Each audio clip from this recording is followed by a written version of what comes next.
Hey everyone, this is Dr. Ty with East Valley Chiropractic.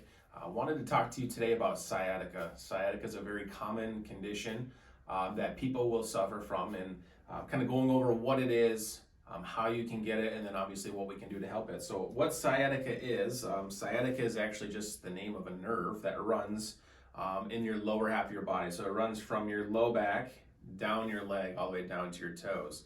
But the sciatic nerve runs, like I said, from the low back and all the way down to your feet.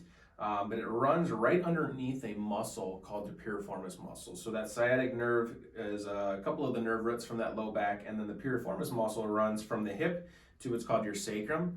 That nerve runs right underneath that muscle. Now, some people, there is a small population where that nerve actually pierces through that muscle. So what can cause sciatica is if you have, repetitive motions, or you're sitting a lot, an accident, a slip and fall, all these types of things can cause a shift in the low back as well as the hips and the sacrum, can cause a change in that tension within the musculature and pinch down on that nerve.